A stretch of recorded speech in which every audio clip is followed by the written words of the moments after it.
کھا رہے ہیں اور اذان ہو گئی ہے، اب کیا آپ کھانا کھاتے رہیں گے؟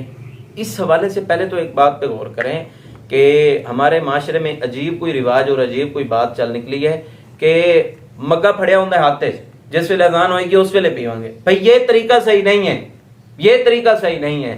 اذان کا کیا مطلب ہے؟ بھائی ٹائم ختم ہو گیا ہے، ٹائم ختم ہو گیا ہے، دیٹس اینڈ۔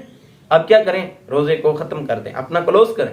اگر آپ کے ہاتھ کے اندر کوئی چیز ہے تو اس بات کی اجازت ہے کہ وہ آپ تناول کرنا چاہتے ہیں، کوئی پینا چاہتے ہیں تو ٹھیک ہے۔ اگر خصوصاً نیت بنا کے، ارادہ بنا کے بڑا سالہ جو ہے نا وہ ڈونگا پکڑا ہوا ہے کہ اب اذان ہوگی تو جو ہے نا وہ میں اس کو کیا کروں، یہ ٹھیک نہیں ہے۔ اس کی قرآن و سنت سے کوئی دلیل نہیں ملتی۔ ہاں البتہ کوئی آپ کے ہاتھ میں ویسے کوئی چیز ہے تو وہ کیا کر سکتے ہیں، کھا سکتے ہیں۔ اذان کا مطلب یہ ہے کہ بھئی روزے کا ٹائم ختم ہو گیا ہے، اب کھانا پینا بند کر دیں۔ تو بعض لوگوں یہ کہتے ہیں کہ اذان جب تک ختم نہیں ہوگی تو ہم کیا کر سکتے ہیں، کھاتے پیتے رہ سکتے ہیں، تو یہ ٹھیک نہیں ہے۔ بھئی اذان کی ابتدائی وقت کے ختم ہونے سے شروع ہو جاتی ہے، تو آگے وقت نہیں ہوتا، تو لوگ سحریاں کر رہے ہوتے ہیں، اس وقت ان کا سحری کرنا جو ہے نا وہ صحیح نہیں ہوتا۔ تو اس بات پہ غور کریں، کہیں اپنے آپ روزوں کو ضائع نہ کریں۔ تو ایک دو منٹ سے کچھ ہوتا نہیں ہے، فرق نہیں پڑتا، لیکن آپ اپنے روزوں کو ضائع کر رہے ہیں، تو اس بات پہ آپ خصوصی توجہ دیں۔